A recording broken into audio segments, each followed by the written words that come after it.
Okay finally बहुत लंबे gap के बाद ये वीडियो पोस्ट कर रहा हूँ मैं। लगभग 22-23 दिन हो चुके हैं लास्ट पोस्ट मैंने जो किया था FTUK का गिव अवे का। 2024 का पहला वीडियो है, तो हैप्पी न्यू ईयर सभी के लिए। आई होप सभी का नया साल अच्छा जा रहा होगा। एंड मैं पहले फिज़िकली अनफिट था और उसके बाद जो हॉलीडे सीज़न चल रहा था तो उसमें मैंने भी कहीं ना कहीं एक 2-3 वीक का लंबा गैप लिया ट्रेडिंग इन सब चीज़ों से। थोड़ा बहुत एक्टिव था ट्रेडिंग में बट उस तरह से नहीं। Now we are back and फिर से स्टार्ट करते हैं। अब मैंने जब आके देखा तो बहुत सारी चीज़ें मतलब ऑल्दो मैं अवेयर भी था। लास्ट वीडियोस में कुछ चीज़ें मैंने मिस करी थी, जैसे कि अभी जो हॉलीडे सीज़न है इस दौरान ट्रेड कम करें या ना करें, वो चीज़ मैं आपको बताना भूल गया था। एंड दूसरा क्रिप्टो के बारे में जो अभी चल रहा है फ़िलहाल, वो सारी चीज़ें हम कवर करेंगे आने वाले वीडियोज़ में। और इस वीडियो में मैं instantfunding.io इस पर मैंने एक रिव्यू वीडियो बनाया था आज से 25-30 दिन पहले।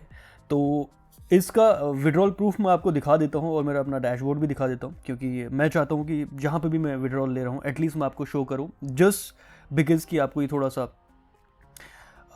उस ब्रांड के लिए थोड़ा सा एक जो है कॉन्फिडेंस बिल्ड हो।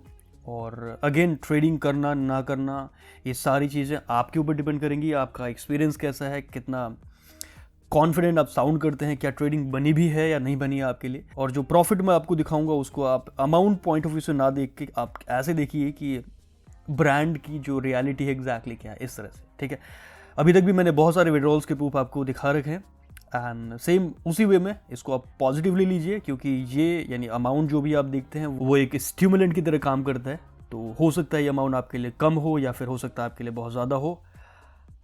कहीं ना कहीं जहाँ अमाउंट पिक्चर पर आता है तो हमारा ब्रेन उसको थोड़ा अलग तरह से देखता है। तो ब्रेन को आप समझाइए, कोशिश आपकी होनी चाहिए एक अच्छा और डिसिप्लिन ट्रेडर बनने की। बाकी अमाउंट मैटर नहीं करता, कम ज़्यादा। ठीक है, परसेंटेज वाला पार्ट आप रखिए, बस आप परसेंटेज पे ध्यान रखें। कितना परसेंट आप ग्रोथ कर रहे हैं, कितना परसेंट आप ब्रेक इवन पे भी आ रहे हैं या फिर लॉस कम से कम कर रहे हैं, वो सारी चीज़ें मैटर करती हैं। बाइनेंस जो एप्लीकेशन है वो प्ले स्टोर पर नहीं है, मेरे पास ऑलरेडी डाउनलोडेड थी एंड्रॉयड पर, तो चल रही फिलहाल। लेकिन वेबसाइट बैन अभी बहुत सारे लोग बोल रहे हैं, लेकिन मेरे पास जो वेबसाइट है binance.com ये चल रहा है फ़िलहाल अभी अच्छे से। मुझे नहीं पता ये कब तक चलेगा एग्जैक्टली, बट अभी फ़िलहाल चल रहा है। अगर नहीं चल रहा है तो आप इसको VPN से भी एक्सेस कर सकते हैं। इसमें आपके फंड्स आपने सिक्योर कर लिए हैं तो अच्छी बात है। अगर उस पर जूझ रहे हैं कि आप लॉगिन नहीं कर पा रहे हैं या फिर ऐप नहीं है, उसका भी सोल्यूशन मैं आपको इस वीडियो में दूंगा। पहला इंस्टेंट फंडिंग डैशबोर्ड में एक बार ओपन कर लेता हूँ।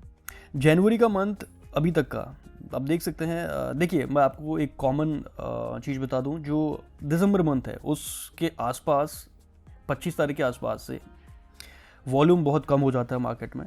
इनका होली दिवाली ऐसा वाला सीजन नहीं चलता। ये दिसंबर के बाद का जो टाइम होता है 15 जनवरी तक का टाइम जो है, मतलब 25 दिसंबर से 15 जनवरी के आसपास 20-22 दिनों का जो टाइम होता है, उस दौरान यूरोपियन कंट्रीज़ या फिर अमेरिका इसकी आप कह लीजिए होली दिवाली चल रही है।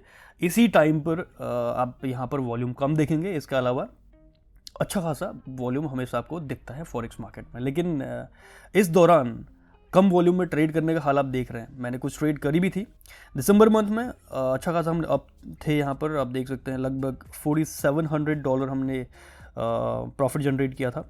और उसके बाद कुछ लॉसेस भी हुए। कुल मिला के 24 तारीख तक अगर मैं देखूं यहाँ पर 25 ओके लास्ट ट्रेड मैंने एग्जीक्यूट किया था 21 तारीख को। ठीक है, 21 तारीख तक भी हम लगभग $4000 के प्रॉफिट में थे। तो यहाँ से अभी तक, उसके बाद मैंने फिर अगला ट्रेड एग्जीक्यूट किया था जनवरी में 2 तारीख या 3 तारीख के आसपास। तो जनवरी में आप देख सकते हैं एक्विटी कहीं ना कहीं, ऑल्दो मैंने रिस्क कम लिया था, बहुत कम रिस्क लिया था क्योंकि मुझे पता था वॉल्यूम बहुत कम है। तो अप डाउन लगभग ब्रेक इवन के आसपास ही है। इनफैक्ट थोड़ा लॉस ही करा है हमने यहाँ पर। ठीक है, तो ये चीज़ आपको मैं समझाना भूल गया था जब मैंने लास्ट वीडियो पोस्ट किया था। अगर आपने लॉस कर दिया है तो अब आगे के लिए आप सावधान हो जाइए, मतलब नेक्स्ट जब भी आपको इस तरह का मौका मिलता है, या फिर अगर आपने अपना कैपिटल बचा के रखा है तो विच इज़ रियली ग्रेट। ठीक है, तो ये था हाल प्रॉफिट का। बाकी विड्रॉल्स की बात करें तो यहाँ पर थोड़ी सी ऑब्लिगेशन रही मुझे। पहला, क्रिप्टो से अगर आप विड्रॉल ले रहे हैं तो थोड़ी रिस्ट्रिक्शन है यहाँ पर। $750 मैक्सिमम आप यहाँ से विड्रॉल ले सकते हैं एक बार में। ऑल्दो एक हफ्ते में एक बार आप विड्रॉल ले सकते हैं, मतलब पहली बार 14 दिन, उसके बाद हर 7 डेज़ के बाद आप विड्रॉल की रिक्वेस्ट डाल सकते हैं। लेकिन प्रॉब्लम यह है कि 750 का 80% आप देखेंगे तो $600 के आसपास हो रहा है, ठीक है। तो वो एक बार में उससे ज़्यादा आप क्रिप्टो में विड्रॉल नहीं ले सकते। बाकी दूसरा मोड है वाइज। अब मैंने क्या करा यहाँ पर, विड्रॉल्स में अगर मैं जाता हूँ यहाँ पर, तो ये मेरी हिस्ट्री है विड्रॉल्स की। पहला मैंने यहाँ पर एक अमाउंट लगाया था विड्रॉल के लिए, वो है $4100 का। इसमें मेरा शेयर था $3300। ये वाइज से मैंने सेंड किया था। अब प्रॉब्लम ये थी कि मैं इस अमाउंट को डायरेक्टली बैंक में ट्रांसफ़र नहीं करना चाह रहा था, क्योंकि वाइज में एक प्रॉब्लम है। वाइज में आपका कोई वॉलेट नहीं है एग्जैक्टली, हमारे इंडियंस के लिए स्पेशली, बाकियों के लिए होगा अदर कंट्रीज़ में, लेकिन हमारे लिए क्या है, वो डायरेक्टली आपका जो भी अकाउंट है, सेविंग अकाउंट या करंट अकाउंट, उस अकाउंट में सीधे डायरेक्ट ट्रांसफ़र होता है वो। तो अगर आप ये चाहें कि आप वाइज से क्रिप्टो में करें तो ऐसा कोई ऑप्शन मुझे दिखा नहीं। अगर आपको पता हो शायद बताएं, क्योंकि वाइज से ज़्यादा मैं भी फेमिलियर नहीं हूँ। लेकिन वाइज में मुझे ये ऑटोमेटिक जो ट्रांसफ़र वाला फीचर था वो मुझे सही नहीं लगा, तो मैंने ये जो रिक्वेस्ट थी ये कैंसिल करा दी थी ईमेल करके। तो उसके बाद मेरे पास ऑप्शन था दूसरा केवल क्रिप्टो का। तो 14 तारीख को फिर मैंने $750 का जो है क्रिप्टो से पेमेंट यहाँ पर रिक्वेस्ट करा। तो वो सेम डे प्रोसेस हो गया था, $600 के आसपास ये मेरे अकाउंट में आ गया था। और आप देख सकते हैं यहाँ पर जहाँ जहाँ पर ये विड्रॉल सक्सेसफुल हुआ है उसका आप सर्टिफिकेट भी यहाँ पर देख सकते हैं, कुछ इस तरह से। तो उसके बाद फिर दूसरा मैंने लेट लिया, क्योंकि उस दौरान मैं थोड़ा सा कुछ इश्यूज चल रहे थे, या तो मैं गायब था या फिर कुछ इश्यूज चल रहे थे, तो मैंने लेट पे आउट लिया। ऑल्दो ये 7-8 दिन के बाद एलिजिबल हो जाता, ठीक है। एंड फिर 2 तारीख को जो हुआ उसके बाद फिर अगला पे आउट ये मैंने 14 तारीख यानी कल ये रिक्वेस्ट किया था, तो ये भी अमाउंट हमें मिल चुका है। कुल मिला के 6 × 3 $1800 का ये प्रॉफिट हमने विड्रॉल कर लिया यहाँ पर। और कुछ लॉस था, ये है जनवरी का हमारा रिजल्ट। $750 के आसपास हमारा भी लॉस में है इस मंथ में, और दिसंबर में आप देख सकते हैं यहाँ पर प्रॉफिट रहा। तो जनवरी में रीज़न यही रहा। अक्सर जनवरी में अगर आप देखेंगे सभी के लगभग PNL मतलब मैक्सिमम केसेस में नेगेटिव मिलते हैं, और जिनका प्रॉफिट अच्छा खासा रहता है फरवरी, मार्च या फिर दिसंबर में, उनका आप जनवरी में देखेंगे तो कहीं ना कहीं वो आपको असर दिखेगा वॉल्यूम का या फिर मार्केट की कंडीशन का कह सकते हैं। स्टिल $750 जो भी है वो अमाउंट मेरे हिसाब से, मेरे रिस्क के हिसाब से मैं इसको ज़्यादा नहीं मानूंगा। और क्योंकि मैं बहुत हाई रिस्क ट्रेड लेता हूँ, मैं अपने आप को बहुत रिस्की ट्रेडर मानता हूँ। कभी भी लाइव ट्रेड अगर कुछ आपके सामने दिखाऊंगा तो आप बोलेंगे जिस तरह का रिस्क मैं ले रहा हूँ ये कहीं ना कहीं सूट नहीं करता, और आप उससे अग्री भी नहीं करेंगे। बिल्कुल आपको करना भी नहीं चाहिए उस चीज़ से। डिपेंड यही है कि आपके ऊपर डिपेंड करता है आप कितना रिस्क टॉलरेट कर सकते हैं और आपका रिस्क मैनेजमेंट की स्ट्रैटेजी क्या है। मैं अपने आप को बहुत हाई रिस्क कैटेगरी में डालता हूँ, और उतना रिस्क मैं किसी को भी रेकमेंड नहीं करूँगा। तो ये है पिक्चर इंस्टेंट फंडिंग का। बाकी एक प्रॉब्लम मुझे यही लगी कि क्रिप्टो में जो लिमिटेशन है वो चीज़ कहीं ना कहीं ये हटा सकते थे, और अगर ऐसा नहीं था तो दूसरे और भी ऑप्शन आ रहे हैं पे आउट के, जैसे राइज नाम से एक गेटवे आ रहा है, मतलब एक वॉलेट डील की तरह ही है वो, ठीक है। तो उसमें भी आप कहीं ना कहीं क्रिप्टो में ट्रांसफ़र कर सकते हैं वहाँ से बैलेंस को। तो वो एक बहुत अच्छा ऑप्शन है। बहुत सारे प्लेटफॉर्म उसको इंट्रोड्यूस कर चुके हैं ऑलरेडी। उसके बारे में भी डिटेल वीडियोस जो है फ्यूचर में आएंगी। बाकी अगर आप ट्राई करना चाह रहे हैं इंस्टेंट फंडिंग, तो मेरा एक्सपीरियंस आपके सामने है। इवैल्यूएशन पास करने के बाद विड्रॉल्स में मुझे कोई अभी तक ऐसा इशू आया नहीं है कि ना मिले। बट हाँ, रिस्ट्रिक्शन जो है मैंने आपके सामने बता दिया है। अगर ऐसा आपको रिस्ट्रिक्शन नहीं चाहिए तो आपके पास ऑप्शन और भी हैं, जैसे माई फ्लैश फंडिंग है, अभी फ़िलहाल बहुत अच्छा काम कर रहा है। उसका भी इवैल्यूएशन पास मैंने कर लिया है, लेकिन पे आउट तक मैं अभी पहुंचा नहीं हूं, क्योंकि इस दौरान मैं ज़्यादा ट्रेडिंग कर नहीं पाया था। और इसके अलावा जितने भी प्लेटफॉर्म्स हैं जो मैंने रिव्यू कर रहे हैं वो लगभग सभी पे आउट दे रहे हैं। हाँ, कुछ रिस्ट्रिक्शन बीच में आई थी forexplatform.com के साथ, उन्होंने भी अब पे आउट देने स्टार्ट कर दिए हैं। मेरे पास बहुत सारे ईमेल्स आए हुए थे, क्योंकि बहुत लंबे समय बाद मैं ईमेल्स को चेक कर रहा था, तो उसमें कौन से प्लेटफॉर्म में ट्रस्ट करें, इस तरह के क्वेश्चन अक्सर आते रहते हैं। तो मैं आपको बता दूं कि इस चैनल पर जितने भी प्लेटफॉर्म्स को मैंने रिव्यू करा अभी तक, वो सारे प्लेटफॉर्म पे आउट्स दे रहे हैं, उसमें कोई भी प्रॉब्लम नहीं हो रही है। जैसे मैंने बताया केवल forexprofum.com के साथ इशू था, उन्होंने भी जो है पे आउट रिज्यूम कर दिए हैं। लेकिन जिस भी प्रॉफर्म के साथ आप अकाउंट खोल रहे हैं, नया हो पुराना हो जो भी है, आप उनके रूल्स को थोड़ा सा एक बार थरली चेक कर लें वेबसाइट में। ऐसा ना हो कि आपने अमाउंट लगा तो दिया, उसके बाद एक छोटा सा रूल कहीं ना कहीं आपको पे आउट्स देने में या फिर आपके इवैल्यूएशन को पास करने में एक बैरियर बन रहा है। मैं वो नहीं चाहता। इसीलिए एक बार आप थरली उनके जो रूल्स हैं एक बार उनके FAQ सेक्शन में जाके पढ़ लें, उसके बाद आप जो है फर्दर देख सकते हैं। लेकिन आपका जो ट्रेडिंग स्टाइल है या फिर इवैल्यूएशन पास करने वाला जो टास्क है, उस पर आपको सबसे ज़्यादा फोकस करना पड़ेगा, क्योंकि वही चीज़ है जो सबसे बड़ी बैरियर बनेगी। अगर आपने इवैल्यूएशन पास कर लिया और आपने प्रॉफिट जनरेट कर लिया, तो बहुत ही कम सिचुएशन में आपको पे आउट्स में इशू आएंगे। हो सकते हैं, कहाँ पर हो सकते हैं, उसके लिए मैंने एक प्रॉफर्म का डार्क साइड है, वो एक वीडियो बनाकर पोस्ट करा हुआ है, आप वो चेकआउट कर सकते हैं। उससे आपको सारी पिक्चर क्लियर हो जाएगी कहाँ पर पेमेंट में इश्यूज हो सकते हैं। अगर आपने उन बातों का ध्यान रखा है तो आपको पे आउट्स में कोई प्रॉब्लम नहीं होगी। अब बात करते हैं बाइनेंस की। बाइनेंस और भी कुछ जो टॉप हमारे पास क्रिप्टो एक्सचेंजेस थे वो बैन हो चुके हैं इंडिया में, और उनकी जो एप्लीकेशंस हैं वो रिमूव हो चुकी हैं दोनों स्टोर से, गूगल प्ले और दूसरा एप्पल का स्टोर। देखिए, इसके लिए दो ऑप्शन मेरे पास हैं। पहला, वेबसाइट में जिनका लॉगिन हो रहा है, जैसे मेरा लॉगिन हो रहा है, आप लॉगिन करके चेक कर लीजिए और वहाँ से फंड को आप ट्रांसफ़र कर सकते हैं दो जगह। पहला सिक्योर तो है, थोड़ा सा लेस सिक्योर है, वो है आपके डिसेंट्रलाइज्ड वॉलेट, जिसमें आपका ट्रस्ट वॉलेट है और इथेरियम का भी एक वॉलेट है, मेटामास्क, इस तरह से।